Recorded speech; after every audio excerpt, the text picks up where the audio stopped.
Hello guys! Magandang hapon sa inyong lahat. This is Rodriguez from Masagri Channel, a faith healer, also matarder. So ngayong hapon na to, tignan natin yung sabihin sa inyo ng ating mga gabay. So this is a special gabay for the month of June 3 hanggang June 9 for the sign of Virgo.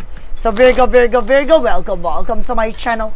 Ano kayang messages, advices, and spirit guides ang ating masasaga for today's video? Kanina kayang energy o kaganapan sa buhay ng mga Virgo signs ang ating mahagilap. So guys, this reading is a general reading na mahagilap at makaka-resonate. Kunin lamang po ang makaka-relate sa inyo. And comment down below kung kaninong energy ang ating nasagap. And of don't forget to like and subscribe my channel. And hit notification bell for more videos update ko. Maraming salamat po sa mga walang sawa pag-support sa aking channel. Lalo-lalo na ang hindi skip ng ads away pagpalain kayo ng Diyos at may kapalisiksik liglig na gumapaw na biyayang manambalik sa inyo. So let's see guys, what is the messages?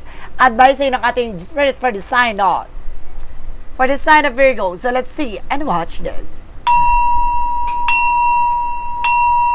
Ano kaya kaganapan sa buhay ng mga Virgo signs ang ating mahagilap? Tutuklasin at bubulabugin natin, alamin na natin. Let's watch this. Angel Spirit, please give information po.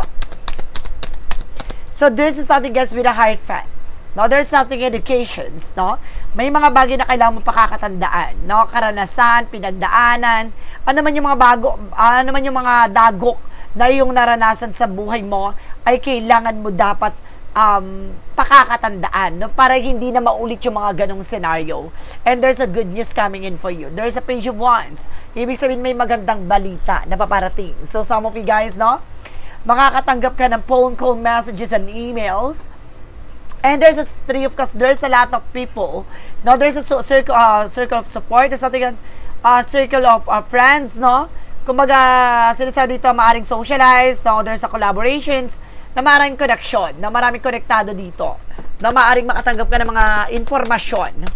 No, at the same time, there's something the Queen of Cups, emotional healing, na mas magiging kalmado na ang sitwasyon, na mas magiging panatag na ang iyong nararamdaman, no? Magiging kalmado na. Now, there's a Ace of Pentacles. So, this is something a big shot and big money coming in. May malaking pera paparating. Now, may opportunities na darating. So, what is additional messages? And this is something that you want. So, there's a waiting for a ship. Naghihintay ka na resulta. Document quick first. There's a possible na dumating na. Now, let's see what is additional messages. And of course, guys, there's something the King of Wands. So, look at the bigger picture. Na matuto ka na, no? Titingnan mo na lagi magiging posibilidad. No? Lagi mo pakakatandaan anong mangyayari. No? Kapag ginawa ko to, no? Kung hindi ko to ginawa, no? Ano yung possible na maging impact sa situation ko? Ganon dapat, no? Pakakatandaan nyo yung magiging posibilidad, yung consequences. What is the Page of Wands? Reference with the Knight of Swords. So, some of you nakakaranas ka ng mga anxieties, sleepless nights, no? Sinasabi sa'yo dito, may impormasyon na hinahatid sa'yo yan. Bakit paulit-ulit ka nananaginip? Bakit paulit-ulit ka tumatakbo sa utak mo yan, sa isip mo yan? Bakit? No, kailangan mo mag-pay attention. No, may balita na may impormasyon na ipababatid sa'yo na kailangan mo mag-ingat. No, at kailangan mong pakakatandaan, there's a red flag. And this is something that's an event ako with a long-term success and financial security. No, there's something happiness. No, maaring makaranas ka ng celebration talaga dito. Additional messages. Represent guys with the King of Pentacles, being practicality and security. Na magkaroon ka ng practical at seguridad na pagdating sa finances. Matuto kang kumalma. Huwag ka nang share ng mga information with other people. No? Tantanan mo yung kakachismis, kakachika, no? Nang ganto, ganyan, may mabibili kang ganto, may makukuha kang ganto. Iwasan mo. Tantanan mo. What is the Ace of Pentacles?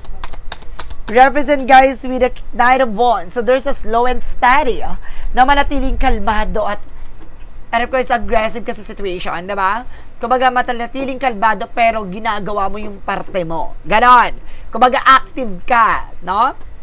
So let's see what is the Three of Wands.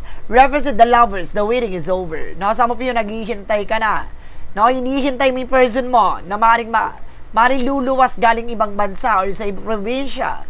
Maaaring magtatagpo na kayo ulit na magkakaroon ng physical attachment. Ay, taray. No, what is additional messages with a higher fan that is the King of Wands? Reference with a full card, a leap of faith, no? Parang sinusubukan na pananampalataya at tiwala mo kung hanggang sa katatatag. kung hanggang sa kakapit, no? Hanggang saan ka maniniwala. Ganon. Let's see, there's something, the Five of Swords, no? Nagkakaroon ng self-sabotage that because of your actions and decisions, no? With the Five of Swords, conflict. Ibig sabihin, isa sa nagbibigay komplikasyon dito yung kung ano iniisip mo.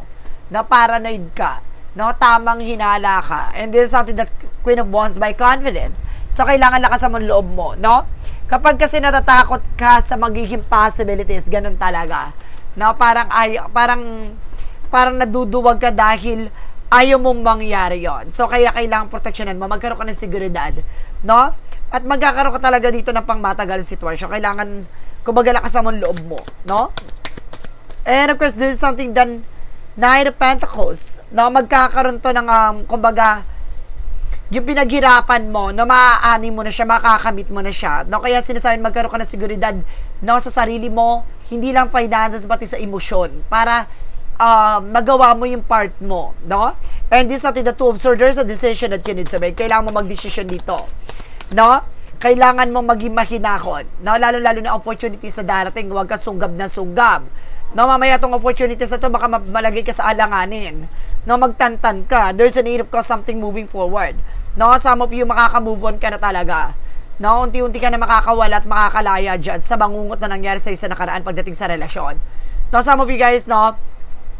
Kumbaga, meron ditong nilet go mo, no? Tapos meron taong darating pala, no? Na makakasama mo for long term, diba? What is additional messages pagdating sa outcome? There's a Four of Wands. 11-11 with the twin flame energy, there's a soulmate connection, and of course, there's something, deep soul connections, no? At sinasabi, there is something family gathering, no? Then of course, sinasabi dito, magkakaroon ka na bago simula, magtiwala ka lamang, no? Tingnan mo lagi magiging posibilidad or action and decisions mo. And of course, guys, there is something that's temporary with a perfect timing, so this is the moment. No, ito na yung panahon at pagkakataon, no? Kumbaga makakatanggap ka na ng impormasyon na kikilos ka na, no? Parang magtitake ka na ng action dito, no? At kukontrolin mo yung emotion mo, no? And this is something the judgment for a wake-up call. So talagang pinapaalalahanan ka dito. Now you need to pay attention, no? And this is something, kaya nagkakaroon ng final judgment eh. Ibig sabihin may red flag. Kailangan mo mag-pay attention sa lahat na nangyayari, no? Basta kalmado ka, kontrolin mo yung tension mo. No, there is something the King of Swords, putulin mo yung mga bagay na hindi nagsiserve sa'yo. Yung mga bagay na makakasama sa situation mo. And the Wheel of Fortune is here, no? There's a turning back, no? Suswertihin ka na. No, gaganda na ang ikot ng kapalaran sa'yo. There's a good karma. No, may perang parating. This is something a big shot, no? And there's an offer. Marami pa parating ng offer dito. Hindi lang sa finances, tungkol din sa love life. Now, there's a proposal, engagement, and of course, there's a power of the deck with the happiness. Magiging masaya at magiging maligaya talaga ang atake mo dito. So guys, let's see what is additional messages tayo pagdating sa finances and career, love life, at kalusugan. Alamin na natin yan, guys. So let's watch this. Okay, let's see what is additional messages for finances and career. Okay, this is something that Two of Cups with a partnership. Some of you meron dito partnership pagdating sa business, sa trabaho, sa negosyo. And this is something the Moon card with the Truth reveal. No, lahat ng mga bagay pangarap yun, no, pagdating sa trabaho or resource of income, maaring matupad mo na. No, ano man yung mga pangarap mo dyan. No, there's a happiness. Na magiging masaya ka talaga dito, magiging maligaya ka na. And there's a Three of Swords, mag-ingat ka lang, there's something pain or disappointment, heart pain or heartbreak. Some of you guys na mayroon dito parang madi-disappoint talaga. No, mag-ingat kayo dito, baka maloko ka, mabudol ka. No, there's something that's that can be the transformation. Some of you parang nasense ko dito, guys, na parang may scam, love scam. No, mag-ingat ka. No, hindi lahat ng mga sinasabi niya, na huwag ka maniniwala sa mga tatalinahagang salita. Na maaaring mabudol ka dito sa dahil sa pag-ibig. What is additional messages pagdating sa love life? There's a Two of Pentacles, maging balanse ka. Now, there's the world, something success, accomplishment, travel.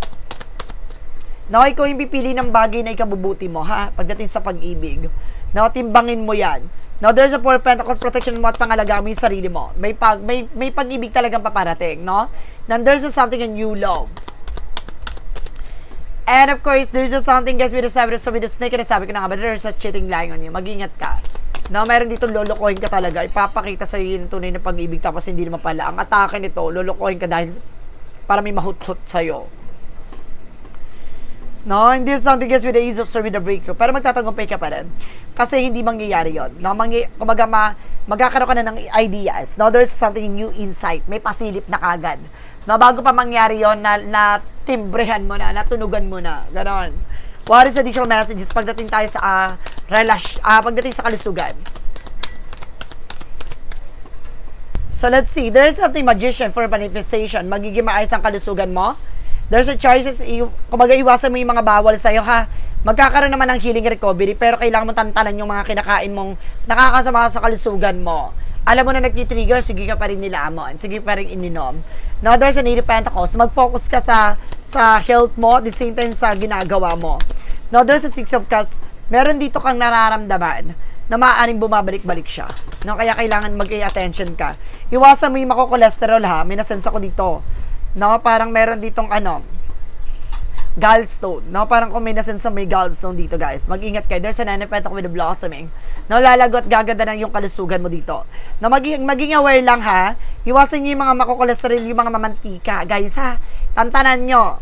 Mga mahilig sa margarine dyan. Ganun, tantanan nyo ha. Pwede yan, moderate lang. So, let's see what is additional messages.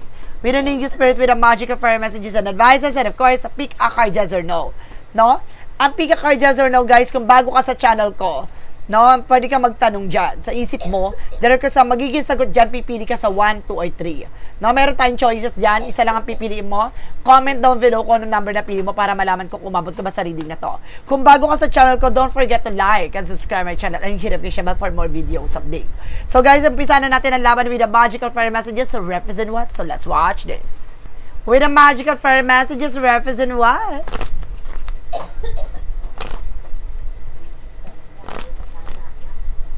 With the magical fire messages represent what? Represent guys with a birthday. Oh. No? Ibig sabihin dito, maaring meron kang aatenan na birthday. No, bomdi, you need to forgive. Ano yung mga bagay na kailangan mo pakawalan at bitawan? No, yun yung nagbibigay blockages sa'yo. And of course, express your individuality. Just being honest with yourself. Stop pretending. No? No, stop assuming. No, iwasan mo magpanggap. And of course, this is something assertiveness. No, ibig sabihin, alam mo dahil sa sarili mong grounds mo. Iwasan mo yung magtago-taguan, ha? No? Iwasan mo magpanggap-panggapan. Let's see what is a yin and yang oracle card. Kung nasasaktan ka, kailangan mong ilabas yan. No? Huwag mong kinikip-kip yan. What is a yin and yang oracle card? Yin and yang oracle card represented with the harvest moment. Diba? May pag-ani. And this is something healing. See? It's all about healing talaga, guys. Nang reading na tayo more on healing and more on harvest moment. No, this is something guys with the travel and messages. No, there's something threefold clarification with the travel. Talaga may travel ka talaga. No, this is something in the areas you are dealing with the Gemini, Libra, Aquarius. Pasabag. So let's see what this is synchronicities represent what.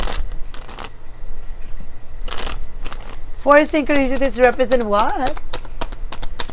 Represent with the wisdom and lighten. So may mga bagay na magliliwanag na to. Na may mga bagay na liliwanagin sa'yo. There's a bloom. Na may pagsibol, mamumukadkad ka muli dito. Mukhang lalago ka na. So let's see what is the romance in your for a Mystic Love Oracle deck. Ghosted, meron dito talagang ginosting, no? Yung tayo tipong makikipag-meet na raw gato atake tapos iniwan ka sa ere. And there's a home foundation. Now, protectionan mo ang iyong tahanan. So, let's see what is additional messages for angels number represent what. And there's an 1111 with a wish coming true. So, talaga matutupad mo yung mga pangarap mo. You're in a lucky break. It may come as a happy news. Experience and new opportunities or an exacting acquaintance. You will find yourself in the right time at the right place, no? At the right time. It is not coincident but a gift from fate, no? Dahil sa pananampalataya at tiwala mo, no, ibibigay na sa takdang panahon at sa tamang oras, no? Yung mga bagay na hinihiling mo at maaaring ipagkaloob na sa'yo. There's a 23 with the endless cycle, no? There's some truth you're resistant to accept over and over again. Until you're tired and restrained beyond depression, it takes a decision to Live life for yourself. Life is all about passion. Then you make a change and the world around you follow. So kung di mo babaguhin, ang mga nakasanayan mo, nakagawian mo, hindi mababago ang ikot ng kapalaran mo. So ibig sabihin nito, kung gusto mong mabago to, kailangan na nanggagaling mismo sa puso mo lahat ng gagawin mo. Para lahat ng bagay na to ma-unfold mo siya naturally. What is the money move oracle deck? Represent what? And represent guys with the guardian angel. So some of you guys now may gumagabay sa'yo. Trust your guardian angels. No, your instinct, your vibration, your intuition, your inner voice. No, even your visions. And this is something guys with a transformation na babaguhin ito. Ang mga nakasanayan mo, don't be afraid for unknown, no? Huwag kang matakot sa mga bagay na hindi mo pa lubos na nauunawan at nakikita dahil bubulabugin ka nito. Let's see what is a part of the light represent what? Let's see what is a part of the light represent what? There is a reality. Not, I am loyal to myself and other, removing the mask I've worn and letting go of illusions with confidence in myself. I show my true strength. I no longer need to hide. I replace shame with the empowering force of love and truth, no? Kumbaga sa realidad ng buhay, no, tinatanggal mo na, no, yung kumbaga takot at pangamba mo.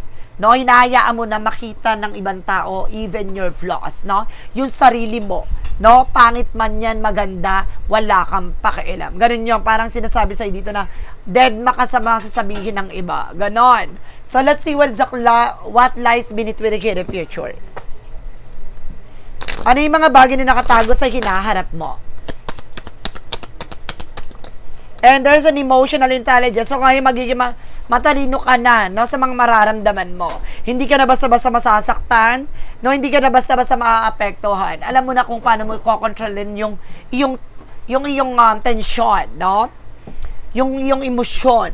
And shadow work represent what? What is the shadow work represent what? Represent guys with lack of awareness, insight and opportunities, missed chances and unseen risks. Seek fact and stay open-minded. Na manatili kang buksan ng isip mo at pananaw mo sa lahat ng bagay o posibilidad na mangyayari, no? Ano man yung opportunities na darating, kailangan maging aware ka, no? So let's see what is the clarifying for a love situation. For clarifying for a love situation, represent what? This is something guys with a crossing over. Bridge the gap between your heart with trust, no? Kailangan mong magtiwala, no? Kailangan mong sundin ang iyong nararamdaman, no? Ang iyong mga nakikita at kumbaga nararanasan, no? Kumbaga sa likod nito, marami ka mang bagay na kinakatakutang maganap mangyari, pero handa kang matuto. Handa ka dapat na harapin yan. There's something clarifying for a life situation. Let's see. Let's see what is the clarifying for a life situation. Represent guys with breakthrough. Wow!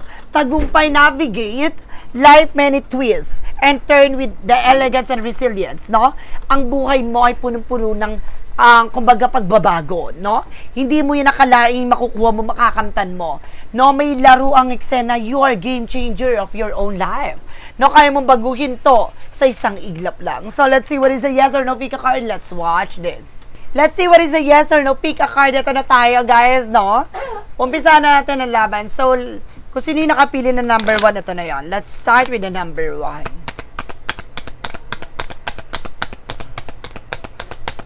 Number 1 represent with a no.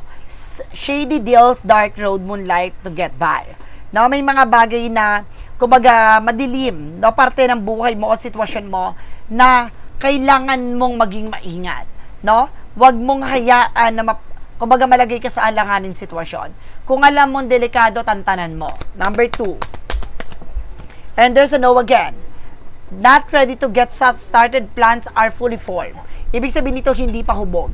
No, ibig sabihin nito, hindi pa handa. No, wag mo muna siyang kumbaga ilaban, no, isugal, no? Number 3. And this is a no again. Last minute chances too late, behind schedule. Nahuli na ang lahat. No, wag mo na Huwag mo nang ipagpilitan yung gusto mo, no? Hayaan mo nang maganap ang dapat maganap, no? Huwag mo nang ipilit yung bagay na alam mong alanganin na, no? Mabibigo at masasaktan ka lang at the end of the time. So guys, this is a special gabay for the month of June 3 hanggang June 9 for the sign of Virgo.